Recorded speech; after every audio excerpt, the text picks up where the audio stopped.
Well, we know what the rest of Britain's going to be getting up to. Gambling. £5 on the small one. Which one? Ah! And suddenly they all just fall over. Because the thing is, the kids will get wind of it, and then, like, me being a bookies, I'll do some dodgy deals, like, right, lads, you go down in the 5th. I'll give you a lollipop. I'm not going to lie to you, I've still got Let's Enemy in my head. I'm sorry. I'm really, really sorry. This is meant to be your segment as well. No? Nah, don't worry about it. So, yeah, hopefully I've inspired you to watch this show. Well, yeah, you've certainly turned my head around. Anyway, as you might have noticed if you've actually watched any or listened to any of our podcasts, we have a certain tendency to try and link things together, which is usually quite terrible. Yeah, but I'd like to think we can do better. This is a fresh start. We've got a new schedule on the go. I think, okay, let's Sieg. Sieg isn't even a word I discovered. Now, this seems like a really benign point, but the main reason why I'm still talking is just so Tim can't do his, so anime has music. You're the one that said it. That's true enough, but that's because I called you up on it. So, yeah. So... Just do it. No. I'm torturing you. Fine, we'll never go on to this other segment. Ever. Let's do something new and fresh. Let's just skip this. I think we have our interlude right here. Pretty much, yeah. Let's just get on with it. So, as we say, we're trying to introduce a few more segments because me and Dio aren't just the happy-go-lucky little scamps. We actually have, we're passionate about certain things. We have our own separate interests, and, like, you're big into your anime and stuff like that. That's a big generalization. Yeah, why not? Like, whoa, you like all anime. Oh, totally. So, yeah, by that instinct, I like all music. Yeah. I'm big into my music. But instead of just talking about, oh, yeah, listen to this band, listen to that band, I'd like to kind of do a bit more in-depth.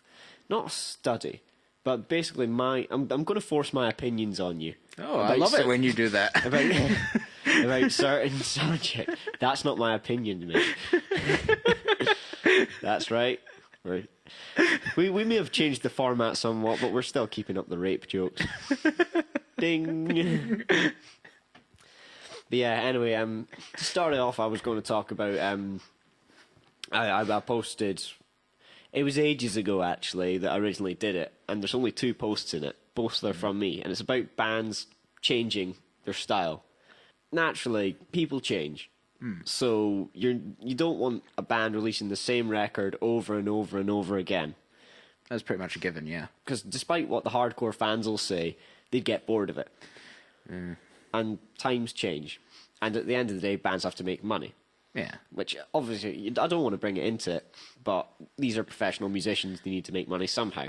Yeah, and, like, it does have a certain amount of influence, to be honest. There's so many things, which is I'm going to cover over the next couple of weeks, because this actually nicely links into something else I want to talk about. Okay. But, as I say, for today, my ire was... it resurfaced because one of my favourite bands, Sonic Syndicate, they started off as a melodic death metal band. With, what was it, a Scandinavian vocalist? Oh, 2 of them. They're a Swedish band. Ah. Very, very good. They're from Gothenburg, which is basically the... Gothenburg mellow death is some of the best stuff. You've got bands like In Flames and stuff that come from there, so... Well, to be honest, you had me sold the minute you mentioned the place was called Gothenburg. Oh, yeah. It's probably one of the most metal places in the world. Now, I'm sure Finland have something to say about that, but we don't care about them. They can just keep to their driving. Yeah. Dicks. Anyway, I digress a lot. But yeah, as they started off as melodic death metal, and then as they got a bit more famous, they gradually changed their style.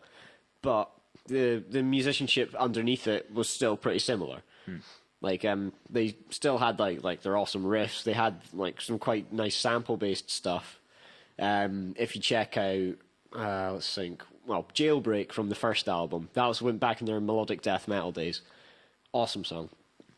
Let's see, from the second record, I'll recommend Freelancer, just because it's one of my favourite ones. Very good song.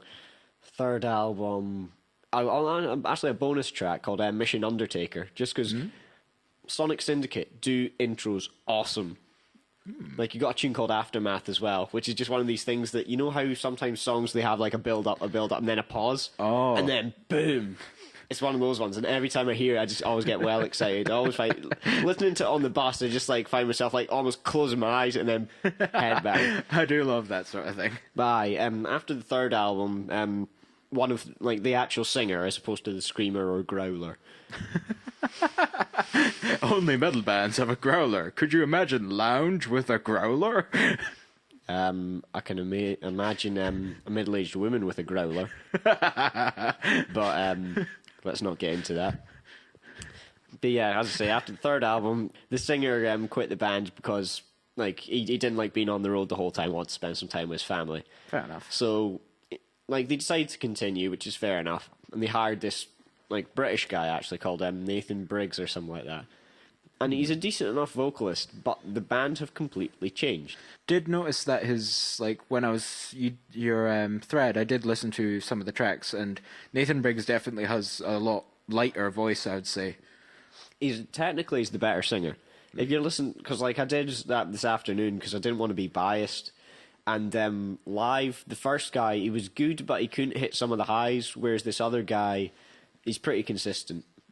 Which, fair enough, have to give him respect for that. He's a good singer, but he just doesn't suit them. And as I say, they've just...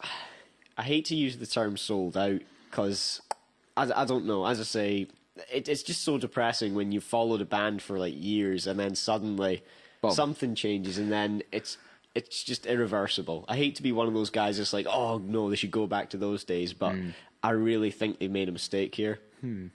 And, as I almost alluded to there, it's almost like they sold out.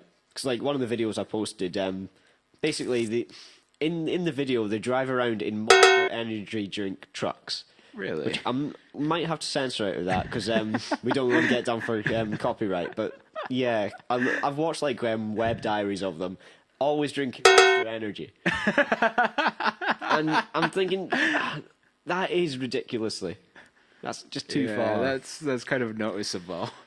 But yeah, it's also convenient that they signed to a major label, which is what I'm going to talk about next week. Because there's this horrible misconception that you sign for a major label, you've sold out. Which isn't strictly true, in my opinion. Fair enough, that could be interesting. It could be. It's not going to be. I promise you, so tune in next week, folks. Look forward to that. Just before bedtime. Don't worry, I'll tell you guys when to stop listening. About 6 minutes ago. Oh. Anyway, yeah, that's pretty much all I want to talk about, and hopefully we'll catch you next week where I'll continue my mundane talkings about the music industry. Oh, fantastic. Okay, it's we're coming to the end of the podcast, and we talked about it before, how we're getting all these new people. And we've actually managed to do it now. We've managed to search for Tohu Labyrinth in Google. Genius. And we are third. Third. That is pretty rocking. Like, what are we behind? Well, in the first spot we have the Toho Wikipedia, which is pretty much a go-to place if you want to know anything about Toho. That's fair enough. That's respectable. We can give them that. Second off, we are just behind Hongfire, which is where you go if you want to find a crack for a hentai game. Awesome. We're in good company. Yeah, definitely. And then it's us. So, to anyone that ever searched Tohu Labyrinth in Google, to whoever typed the words Tohu or Labyrinth into Goldengate, we salute you. Oh, well. See, I think that's brightened my spirits. That's quite good. That's quite nice. This has been Dio Goldengate. And McMicken. With the Goldengate Podcast. Thank you very much. Catch you later.